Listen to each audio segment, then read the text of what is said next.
folks, it's the Red, and welcome back to the Crash Bandicoot Wrath of Cortex No Damage run. We're moving on to level 22, Gold Rush. Can you dig it? So, here we are in the Old West. In the days of the Gold Rush, which is a concept that doesn't seem like it would be out of place in a game like Crash 3. And this also happens to be the level with the most boxes in it, at 209. Before this level, Cold Hard Crash was the one that had the most boxes in it, so we're setting some records here. But as for the level itself, it's not terribly much to it. It is a very nice looking level, and I like the music that plays here, but it's pretty straightforward for the most part. We do have these cacti here that will be frequently inflating, basically just use any of your attacks to take them out while they're shrunk, and they're not an issue. We also have giant buck-tooth horses that will kick back at Crash if he goes behind them. Again, any of your attacks will stop them. And the vultures from Crash 2 make their return. They still swoop down at you, and yeah, you could just jump on them and they're not really an issue. Apparently there was also going to be a lion enemy in this level. For some reason. I'm not really sure why they would go with that, because it doesn't really fit with the Western theme that they're going for, but that might be part of the reason why it was removed. Kind of interesting. Looking back on it, I'm not really sure there's any level in Wrath of Cortex that a lion would have fit in.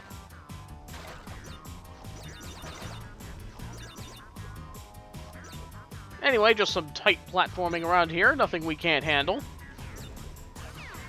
The thing with the cacti is when they are inflated and you try and spin into them, they won't actually hurt you, you just sort of bounce against them. So as long as you keep spinning towards them, they really shouldn't be too much of a threat to you. Anyway, moving on to the bonus now, which is also not really anything to write home about, mainly just some explosions that we need to move around. This one will set off an exclamation box, which will fill in some outline crates up ahead.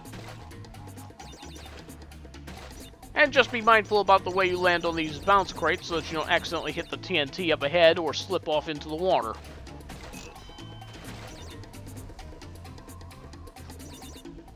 I just really wanted those Wampas.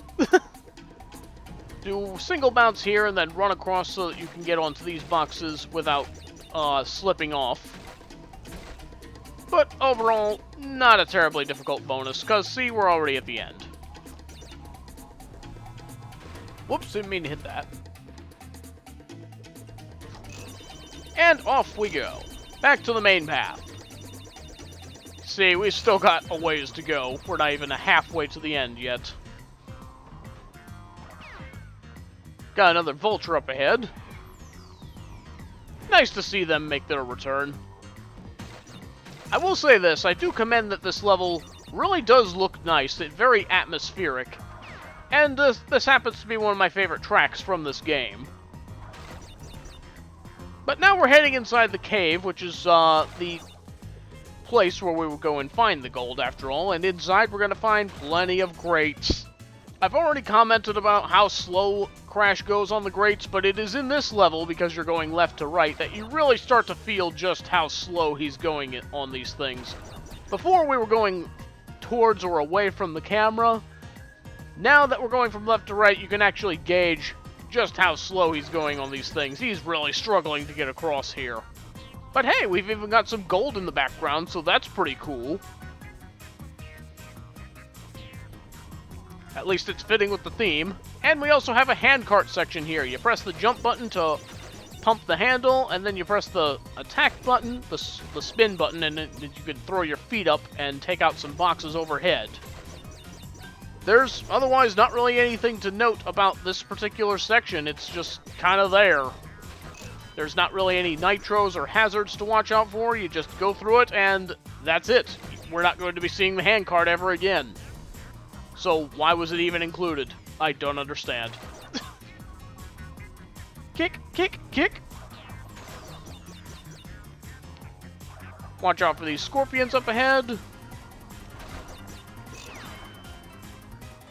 Yeah, not too terribly much to talk about in this section. It's just kind of there. It's just a leisurely crawl across those grates. But then we come out of the cave, and now we're going into the western town.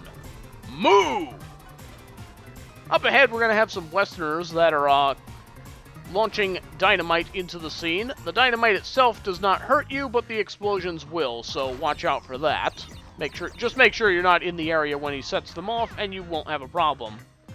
You can't actually attack the cowboys themselves, so that's not really going to do you any good. Just try and get past the TNT before it gets set off. We also have a death route here, but because this level is so long, believe it or not, we're only about halfway through.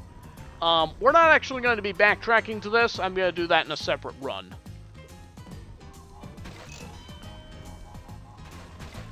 Just wanted to make sure all those boxes got set off.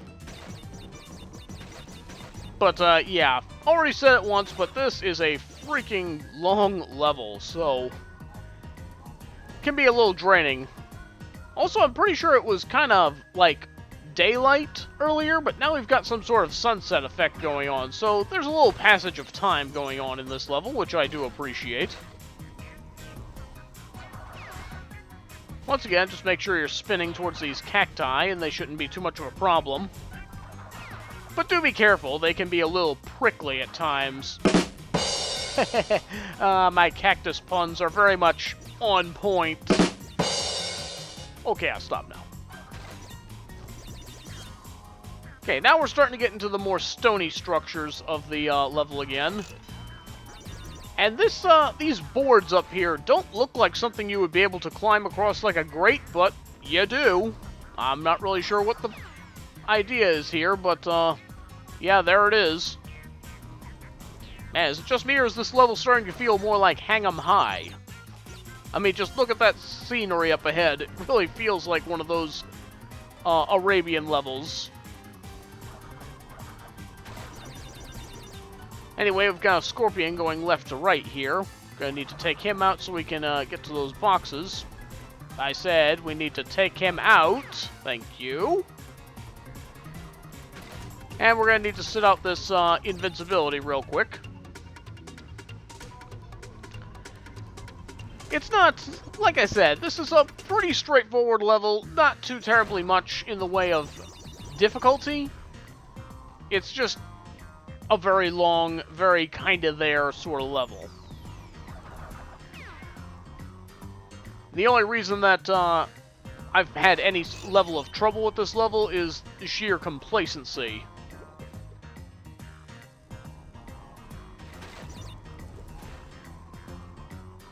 I think the spot where the dynamite pops up from, I think that spot can also damage you, so you might not want to be standing there when he sets them off that way either. So it's not just the explosions of the dynamite you need to watch out for, so make sure you're not where he is where he sets that off. Finally, we find our way to the crystal. Let me get this bounce crate out of the way. That's one way to do it, I guess. Don't know how I missed that. Thankfully, we are almost to the end now. Ooh. I almost lost track of where I was jumping there, and that would have been very bad, because here we are finally at the end. Okay, we're going to go ahead and set off all the nitros, set off all these boxes, and there's our box completion gem. And like I said, we're going to go ahead and take care of the death route in a separate run, so let's get back and drop off our loot. Okay, crystal and gem. But now, back to the death route we go. I'll see you in a minute. Okay, so here we are at the death route. Let's go ahead and take care of business. This is also the last death route in the game, so not gonna have to worry about getting through in one life after this one. Of course, setting off the nitro detonator would make it so that you could get past some of these, but again, we do have our fruit bazooka, so we could just take them out, no problem. You're gonna be noticing a lot more of those cowboys setting off the dynamite on some rather narrow platforms, and speaking of the platforms, we don't have a whole lot of room to jump around here, so definitely watch out. Yeah, just gonna go ahead and get these guys out of the way. There we go.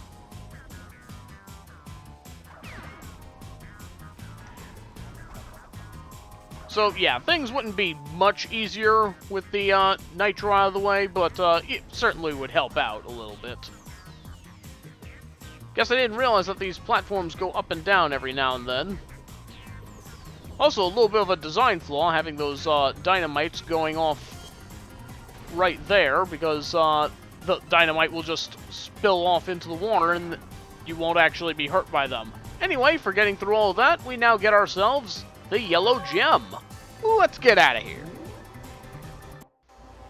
Okay, yellow gem get. And now that we have the yellow gem, that means now we can complete another gem in another level. So, once again, another time skip. I'll see you in a minute. So here we are back at level 5, Compactor Reactor. And if you'll recall, early on in this minecart section, there was a sign with a yellow gem that we couldn't get past. But now that we have the yellow gem, that sign is gone and we can now go this way. Here we have a bunch of nitro that we're going to need to dance around in order to avoid getting blown up. And boy, is there a lot of it. Because of the camera angle, it's a little difficult to tell when there's a nitro coming up, so pay attention as best as you can and just keep dodging around. Aku crate, the Aku mask, tends to fly directly in front of the camera during this section, making it a little treacherous to come here with him. Ugh. Very close dodging going on around here. But there we go, there's our gem, and we are done. That is one hectic minecart ride, I gotta say. Very tight dodging that is needed there towards the end. But there we go, we got the gem, we are done with Compactor Reactor, and we're done with Gold Rush. So, we've got some outtakes that we're going to have a look at for these two levels. Hope you enjoy those, and be sure to join us for level 23, Medieval Madness. See you then! But now we're going into the hole. Good! You don't go into them while they're inflating, otherwise you can't actually take them out. Yeah, don't do that either. It's there because it was in Crash 3. Oh, probably could have timed that a little better. Is filling in up ahead. I'm guessing there's like an outline crate somewhere around here, but oh, hello, explosion. Doesn't look like a grate or something that you would hang off of. Oh, how's there even a scorpion up here? I'm not even sure how that counted as a hit. I mean, I was next to it. Even harder to tell where you need to tilt. Oh! Surprise, Nitro. He tends to fly directly in front of the camera, making it even harder. Ugh.